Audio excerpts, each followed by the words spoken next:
Ada juga aparat Satpol PP yang diperintahkan oleh Bupati Biren waktu itu untuk melarang pembangunan dan juga mengangkut beberapa material yang ada di sana. Kemudian selanjutnya Bupati saat ini juga melakukan hal yang sama. Jadi beliau justru memasang satu papan pengumuman di Sangsu Samalanga yang melarang pembangunan masjid dilanjutkan. Artinya apabila pembangunan masjid ini dipaksakan dilanjutkan, beliau mengatakan ini akan ada tindakan tegas.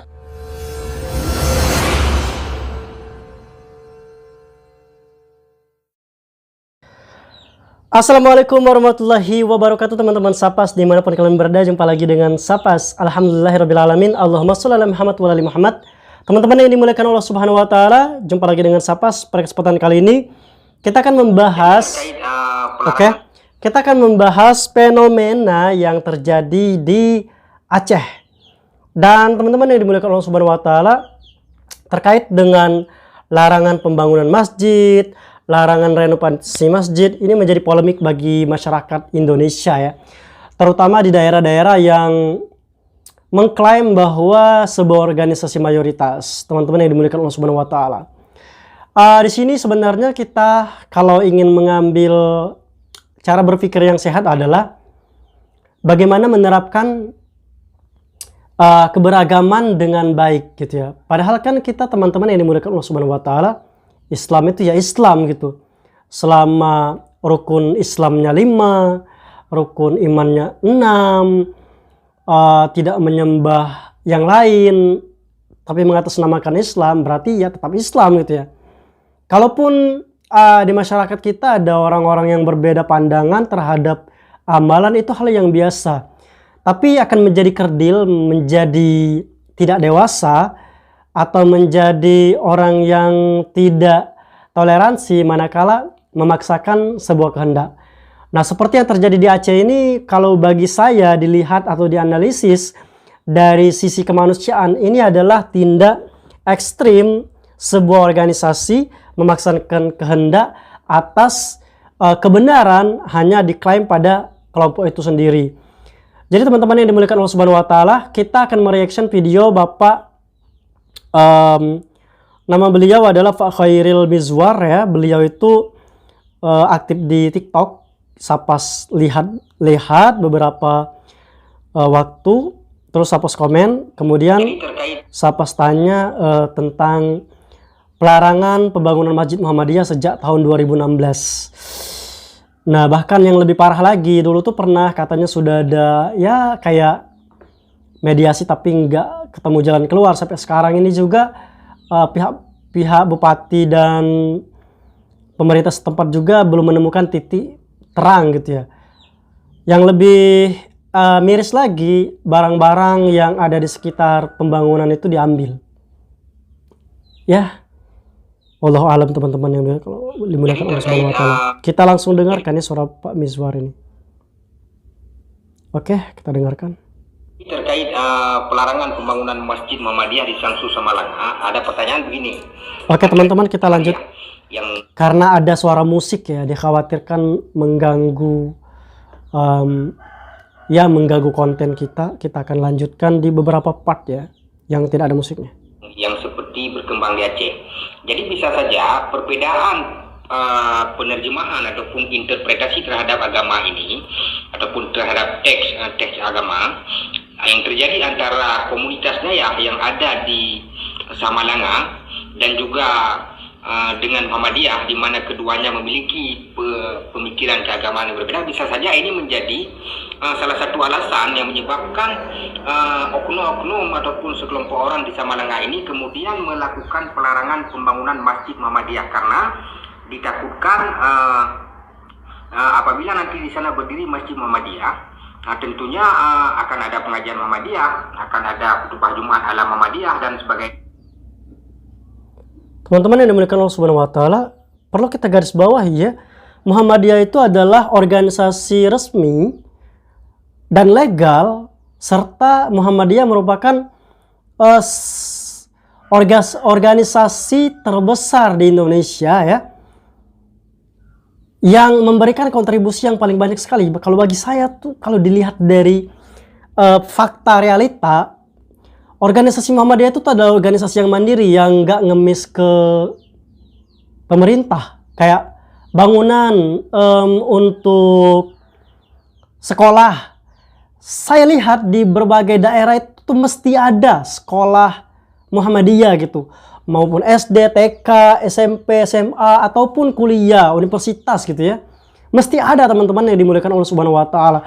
Dan mereka itu sangat mandiri, membantu untuk pertumbuhan negeri di Indonesia ini. Jadi kenapa mesti dilarang-larang gitu pembangunan Masjid Muhammadiyah? Padahal kita tahu Masjid Muhammadiyah itu adalah organisasi yang legal. Nauzubillah min dzalik ini. Kelompok macam apa ini ya? Intoleran banget. Kita lanjutkan.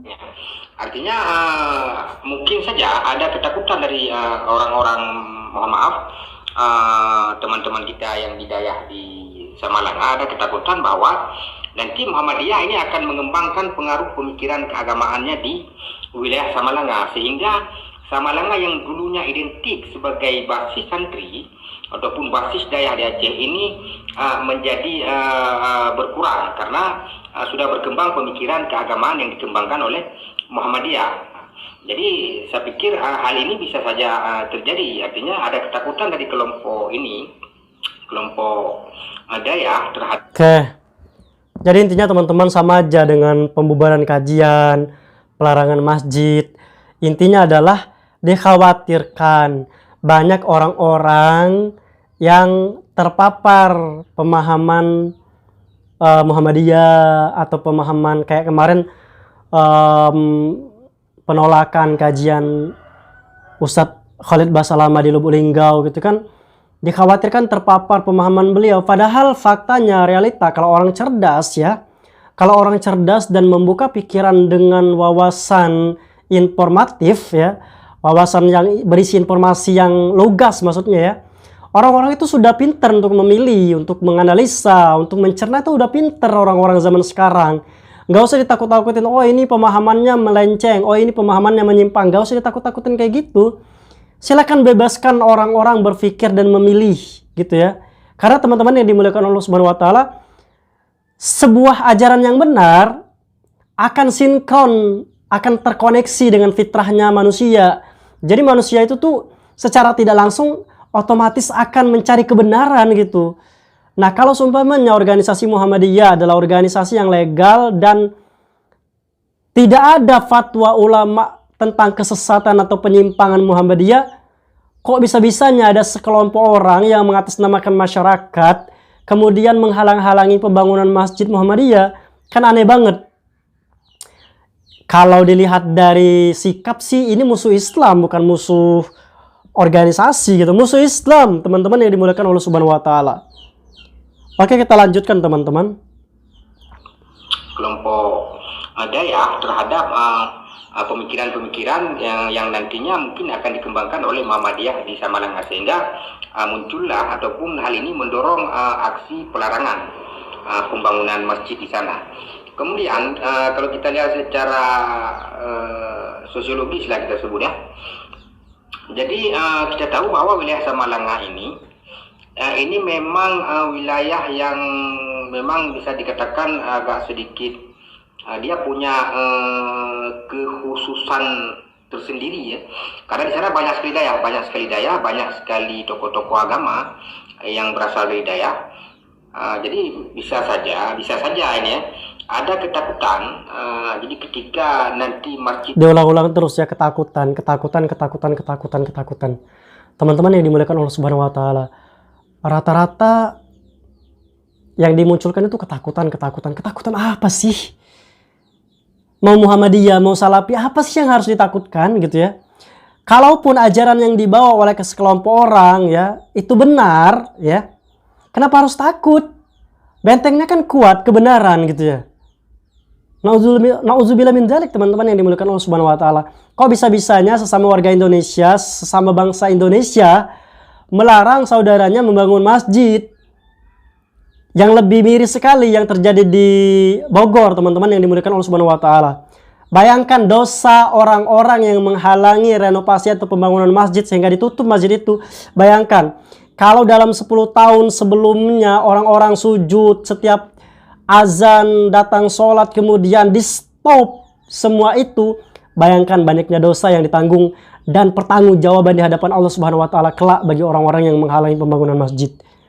Teman-teman yang dimuliakan Allah Subhanahu wa taala, mungkin saya tuh kayak gimana ya, kayak apa sih? Orang-orang tuh punya pikiran masing-masing gitu untuk menilai itu jelek, itu buruk, segala macam tuh udah cerdas gitu. Nggak usah dibuat provokasi atau sebuah gertakan, wih jangan gini. Emang parah banget sih kayak gitu. Padahal di daerah saya tuh ada Masjid Muhammadiyah ya. Saya perlihatkan, ada Masjid Muhammadiyah.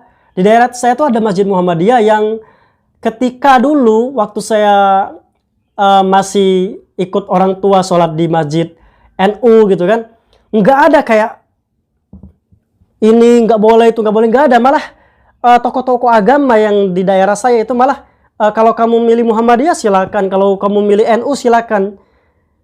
Itu yang saya lihat ketika saya masih kecil banget gitu ya. Sekarang kan udah agak besar dikit lah. Masih kecil banget teman-teman yang dimuliakan Allah Subhanahu wa taala. Saya lihat itu tokoh-tokoh agama di sekitar saya tuh sangat keren lah kalau menurut takaran saat ini ya. Mereka tidak memperdebatkan mau Muhammadiyah, mau NU silakan. Nah, tapi ada oknum-oknum yang ilmunya kurang dan kedewasaannya di bawah rata-rata dengan mental yang lemah gitu ya. Bisa-bisanya melarang pembangunan masjid. Kalau bagi saya sih, orang yang suka melarang pembangunan masjid dan mengecap sesat atau menyimpang sebuah organisasi yang diakui tidak sesat oleh Majelis Ulama Indonesia, itu adalah orang-orang yang bermental lemah, yang ada rasa kekhawatiran, ketakutan yang lebih besar, sehingga menolak dengan cara yang ekstrim seperti itu. Teman-teman yang dimuliakan Allah Subhanahu